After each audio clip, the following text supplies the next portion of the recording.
Doctor Sarvepalli Radhakrishnan भारताचे ऋषितुल्य राष्ट्रपती. ते थोर शिक्षणतज्ज्ञ, राजकारणी, तत्त्वज्ञ, संस्कृतीचे अभ्यासक आणि एक महान शिक्षक म्हणून सर्वांना परिचित आहेत. त्यांचा जन्म 5 सप्टेंबर 1888 रोजी झाला. त्यांचा जन्मदिवस शिक्षक दिवस म्हणून साजरा केला जातो. त्यांचा जन्म आंध्र प्रदेशातील तिरुत्तणी या छोट्याशा गावी झाला. त्यांचे आईवडील धार्मिक वृत्तीचे होते, त्यामुळे सर्वपल्लींना धार्मिक ग्रंथांचे वेड बालपणापासूनच लाभले. चेन्नईच्या मिस्टरी हायस्कूलमधून ते मॅट्रिकची परीक्षा उत्तीर्ण झाले. BA MAच्या परीक्षा ते पहिल्या क्रमांकाने उत्तीर्ण झाले. या परीक्षेसाठी त्यांचा खास विषय होता तत्त्वज्ञान. तत्त्वज्ञान म्हणजे मानवी जीवनासह सर्व विश्वाचा अर्थ सांगणारे एक शास्त्र. भारतीय तत्त्वज्ञान आणि पाश्चात्य देशातील तत्त्वज्ञान या जमीन अस्मानाचा फरक होता. हा फरक दाखवून देण्याचे काम आद्य जगद्गुरू श्री शंकराचार्य यांनी यापूर्वीच केलं होतं. पाश्चात्यांचे तत्त्वज्ञान बेगडी आणि वरवरचं आहे हे स्वामी विवेकानंदांनी सुद्धा अमेरिकेतील शिकागो जागतिक धर्म परिषदेत जगापुढं मांडलं आणि स्वतःचा असा शिष्यवर्ग तयार केला. स्वामी विवेकानंदा इतकेच फार मोठं नाही, पण त्या पाठोपाठचं श्रेष्ठ काम केलं ते सर्वपल्ली राधाकृष्णन यांनीच. स्वामी विवेकानंद आणि सर्वपल्ली दोघेही एकाच कालखंडातले. आपले आवडते हिंदू तत्त्वज्ञान जगाच्या विषयीपर्यंत नेऊन पोचवण्याचं काम त्यांनी सारख्या तोलामोलानं केलं. फक्त फरक होता तो मार्गाचा. स्वामीजींनी भाषणावर भर दिला तर सर्वपल्लींनी कॉलेजमध्ये धडे शिकवण्यावर भर दिला आणि हिंदू तत्त्वचिंतनाची ओळख जगाला करून दिली. 1909 ते 1916 अशी 8 वर्षे सर्वपल्लींनी चेन्नईतील प्रेसिडेन्सी महाविद्यालयात तत्त्वज्ञान हा विषय शिकवला. तत्त्वज्ञान हा मुळातच तसा एक अवघड किचकट विषय, पण तो सोपा करून सुगम पद्धतीनं शिकवण्याची हातोटी सर्वपल्ली यांच्याकडे होती. वेदांतातील नीतिशास्त्र या विषयावर त्यांनी प्रबंध लिहिला. सुप्रसिद्ध पाश्चात्य तत्त्वज्ञ प्राध्यापक हॉक हे त्यांचे या कामामध्ये मार्गदर्शक होते. वयाच्या अवघ्या 20व्या वर्षी त्यांना मद्रास विद्यापीठाची डॉक्टरेट ही पदवी मिळाली. भारतीय तत्त्वज्ञानाचा शिक्षक म्हणून त्यांनी आपल्या जीवनाची सुरुवात केली. या पेशाबद्दल त्यांना अपार आत्मीयता होती, कमालीची आपुलकी होती. म्हणूनच अल्पकाळात ते यशस्वी शिक्षक ठरले. म्हैसूर येथील विद्यापीठात त्यांनी तत्त्वज्ञान विषयाचे विभाग प्रमुख म्हणून काम केले. विभाग प्रमुख म्हणून त्यांचा जीवनातला महत्त्वाचा टप्पा होता. अगदी अल्पकाळातच त्यांनी हिंदू तत्त्वज्ञानाचा महिमा जगाला पटवून दिला. म्हैसूरच्या विद्यापीठात 3 वर्षे प्राध्यापकी केल्यानंतर डॉक्टर सर्वपल्ली कलकत्त्याच्या विद्यापीठात अध्यापनासाठी दाखल झाले.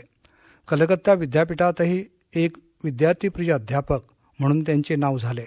इंग्लंडमधील ऑक्सफर्ड हे नावारूपाला आलेले विद्यापीठाचे प्रमुख डॉक्टर जॅक्स यांनी डॉक्टर सर्वपल्लींना ऑक्सफर्डच्या ॲप्टन व्याख्यानमालेसाठी पाचारण केले. या व्याख्यानमालेत डॉक्टर सर्वपल्लींनी हिंदू तत्त्वज्ञानाचा महिमा कथन केला. हिंदूंचा जीवनाकडे पाहण्याचा दृष्टिकोन काय आहे हे जगाला पटवून दिले. अमेरिका, इंग्लंड आदी पुढारलेल्या देशांनी डॉक्टर सर्वपल्लींच्या कार्याचा गौरव केला.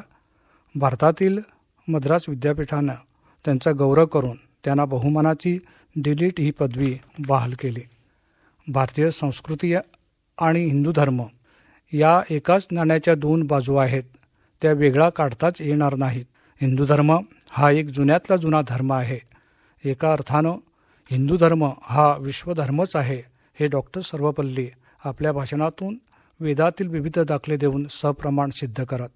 म्हणूनच सर्वपल्लींना भारतीय संस्कृती, हिंदू धर्म यांचे खरेखुरे प्रतिनिधी म्हणून जगाने मानले. शिक्षण क्षेत्रात त्यांनी जिथे जिथे पाय ठेवले, जे पद स्वीकारले, त्याचे डॉक्टर सर्वपल्लीनं सोनेच केले. प्रसन्न, तेजस्वी, मोहक, अभ्यासू असं त्यांचं व्यक्तिमत्व होतं. त्यांच्या या गुणांचा आणि कर्तृत्वाचा परिपाक म्हणूनच भारत सरकारनं त्यांना भारतरत्न किताब देऊन गौरवले. 12 मे 1962 हा भारताच्या इतिहासातील सोन्याचा दिवस. डॉक्टर सर्वपल्ली राधाकृष्णननी या दिवशी भारताच्या राष्ट्रपती पदाची धुरा सांभाळली.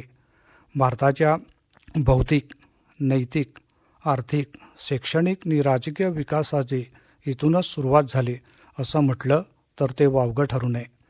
डॉक्टर सर्वपल्ली राधाकृष्णनसारखी ज्ञानी, मुत्सद्दी, प्रेमळ व्यक्ती भारताला राष्ट्राध्यक्ष म्हणून लाभली ही अत्यंत आनंदाची गोष्ट आहे असे उद्गार पंडित जवाहरलाल नेहरू यांनी काढले होते. डॉक्टर सर्वपल्ली यांचा आवडता विषय होता लेखन. तत्त्वज्ञान हा तर त्यांचा आवडता विषय. निरनिराळ्या विषयावरील त्यांच्या ग्रंथांना सखोल तत्त्वज्ञानाची जोड मिळाली होती. भारतीय तत्त्वज्ञान, आजचा आवश्यक नवा धर्म, हिंदू तत्त्वज्ञान, धर्म आणि समाज इत्यादी ग्रंथ म्हणजे भारत देशाचा अमोल ठेवाच आहे. हे सारे ग्रंथ भारतीय तत्त्वज्ञानाची, धर्माची आणि संस्कृतीची ओळख पटवून देणारे आहेत. डॉक्टर सर्वपल्ली हे एक थोर विचारवंत आणि सर्वश्रेष्ठ असे तत्त्वज्ञ होते. म्हणूनच त्यांना भारताचा तत्त्वज्ञ ही मानाची ब्रूदे जनतेनं बहाल केले होते.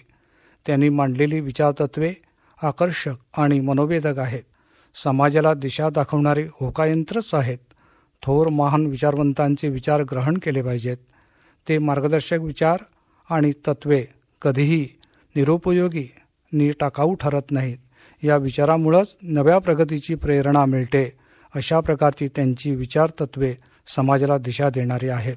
डॉक्टर सर्वपल्लींनी आपल्या ग्रंथातून भारतीय हिंदू धर्म आणि संस्कृतीचे यथार्थ दर्शन जगाला घडवले आणि ठणकावून सांगितले की आमची भारतीय संस्कृती श्रेष्ठ आहे. इतर धर्माप्रमाणेच आमचाही हिंदू धर्म आहे आणि तो आम्हाला प्रिय आहे. हिंदू धर्म आणि भारतीय संस्कृती या दोहोंचे खरेखुरे स्वरूप आणि अंतरंग त्यांना उमगले होते.